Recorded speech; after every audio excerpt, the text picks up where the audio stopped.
உத்தம போலவே நடிக்கிறார். சமயம் பார்த்து வகையிலும் கொள்ளை அடிக்கிறார். சமயம் பார்த்து பல வகையிலும் கொள்ளை அடிக்கிறார். பக்தனை போல பகல் வேஷம் காட்டி பாமர மக்களை வலையில் மாட்டி எத்தனை காலம் தான் ஏமாற்றுவார் இந்த நாட்டிலே. இந்த பாட்டு எதில் வச்சு சொல்லுங்க பார்க்கலாம். இந்த பாட்டு வச்சு மலைக்கல்லன். மலைக்கல்லன் தெரியுங்களா? அது ஒத்துக்கிறீங்களா? தலைவர் பாடுற மலைக்கல்லன் தானே. மலைக்கல்லன் கதை வசனம் யாரு தெரியுமா? அது சொல்லுமா? கருணாநிதி. கருணாநிதி இதுல மலைக்கல்லன் பாட்டுல இந்த பாட்டு வருது. அதில் அந்த படத்துக்கு வசனம் எழுதினவரு கருணாநிதி அவர்கள். அதுல சொல்றத பாட்டு என்ன வருது? எத்தனை காலம்தான் ஏமாற்றுவார் அந்த நாட்டிலே, சொந்த நாட்டிலே சத்தியம் தவறாத உத்தம போலவே நடிக்கிறார். சமயம் பார்த்து கொள்ளை அடிக்கிறார். பக்தனை போல பகல் வேஷம் காட்டுகிறார். இது கருணாநிதி அந்த காலத்துல பாட்டினா, இன்னைக்கு எல்லாம் திமுக காரங்க இதான் செஞ்சுட்டு இருக்காங்க. எங்காவது போனீங்கன்னா ஒரு சின்ன ஒரு லைசன்ஸ் வேணா போடல. ஏன் பாய், நான் நிறைய கவுன்சிலர் இருப்பீங்க. நம்ம ஆளுங்கெல்லாம் ஜேபி ஒரு கவுன்சிலரா இருக்குது, எல்லாம் மதர்கள்லாம் கவுன்சிலரா இருக்கிறீங்க. இங்க நடக்குத யூனியன் ஆபீஸ்ல, முனிசிபல் கார்பரேஷன் ஆபீஸ்ல திமுக காரங்க எப்படி நடந்துக்கிறாங்க? அது நம்ம கிட்ட இருந்து போனாலும் அங்க மேயர் உட்காந்துக்கிறாங்க. அதான் பாருங்களேன், எங்க போனாலும் எல்லாம் நம்ம கிட்ட திரும்ப போனவங்க தான் இருக்கிறாங்க. எங்க போனாலும் உட்காந்துக்கிறாங்க.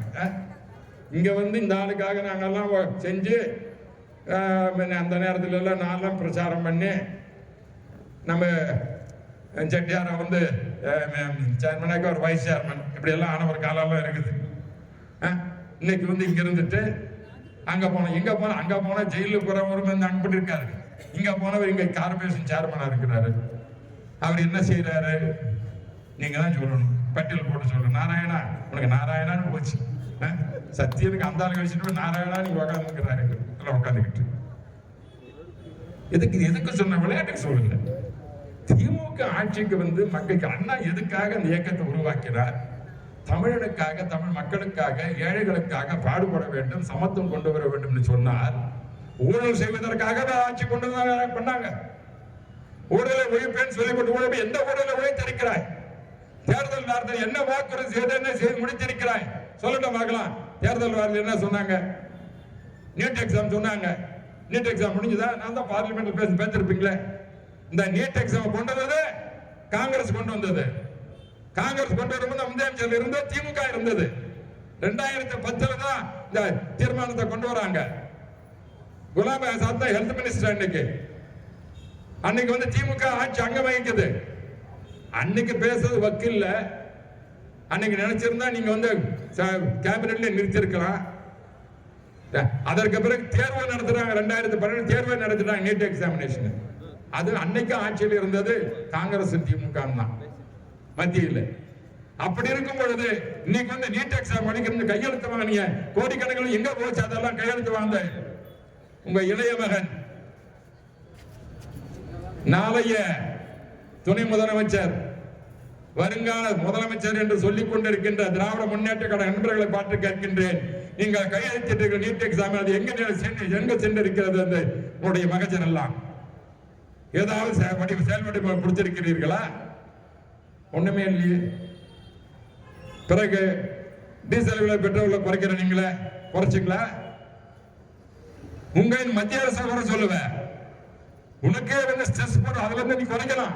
உனக்கு அதிகாரம் இருக்குது. 2 ரூபாய் ஏதோ குறைச்சு போட்டு பெட்ரோலுக்கு குறைச்சு போட்டு நீ விரல் சொல்லிட்டு இருக்க. மத்திய பக்கத்துல குறைக்கிறாங்க, நீ குறைக்க மாட்டேன்ற. விலைவாசி ஏறிடுச்சு. விலைவாசி குறைக்கிறோம். எலக்ட்ரிசிட்டி பில்லு ஷாக் அடிக்குது சொல்லுவாங்க. நம்முடைய பாத்தீங்கன்னா முதல்ல திமுக ஆட்சி நடக்கும் போதெல்லாம் நாம எல்லாம் எதிர்கட்சியில் இருக்கும்போது பேசுவார். யாரு? ஆற்காடு வீரராசாமி. அப்ப எலக்ட்ரிசிட்டி மினிஸ்டர். திமுக தோக்குதுன்னா என்னாலதான் தோக்கணுவார். மேடே பேசுவார். எலக்ட்ரிசிட்டி மினிஸ்டர் அவர். ஷாக் அடிக்கும். திமுக சுத்தவே ஷாக் அடிக்கும். ஆகவே அந்த நேரம் சொல்லும் போது பாத்தீங்கன்னா அந்த எப்படி என்ன சொன்னாரோ, என்னைக்கு திமுக ஆட்சி எலக்ட்ரிசிட்டி பில் ஏறிச்சானாக்க அந்த ஆட்சி ஊர்லயே மழையே பெய்ய மாட்டேங்குதுயா. நம்ம கிருஷ்ணகிரி மாவட்டத்தில் எங்க மழை பெய்ய சொல்லுங்க பார்க்கலாம். அந்த திமுக ஆட்சி வந்தா மழையே பெய்யுதுன்னு சொல்லுவாங்க. அந்த மாதிரி தான் வந்திருக்கு. மழையும் பெய்ய மாட்டேன், ஒன்றும் செய்ய மாட்டேங்குது.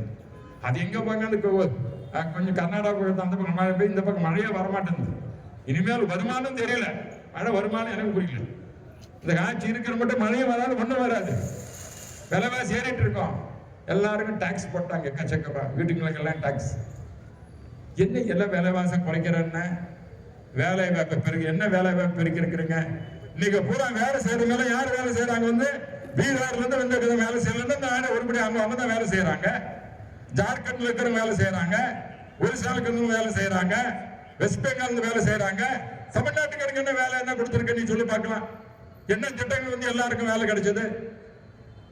கல்லூரி மாணவர்கள் படிக்கிறாங்க, வேலை கிடைக்காது இருக்காங்க. அதனாலதான் எங்க பாரு போதைப் பொருள் சட்டம் ஒழுங்கு கெட்டு போயிருக்குது. அந்த இளைஞர்களுக்கு நீ வழிகாட்டு என்று சொன்னால் அதற்கு முதலீடு கொண்டு வருவது என்ன? முதலீடு கொண்டு வராமல் 7,000 கோடி கொண்டு வந்து சொல்லி இருக்கிறீ. இதுதான் ஒரு அமெரிக்காவுக்கு 7,000 கோடியை கொண்டு வரணும். அதுவும் பாத்தீங்கன்னா எல்லா போட்டு திட்டங்களும் பார்த்து எல்லாம் இங்க இருக்கிறவங்க கிட்ட கையெழுத்து வாங்கி இருக்கிறாரு. போய் சில கட்சி பாக்குறீங்கன்னாக்க உறுப்பினர் சேர்த்து கஷ்டப்பட்டு இருக்காங்க சில கட்சி.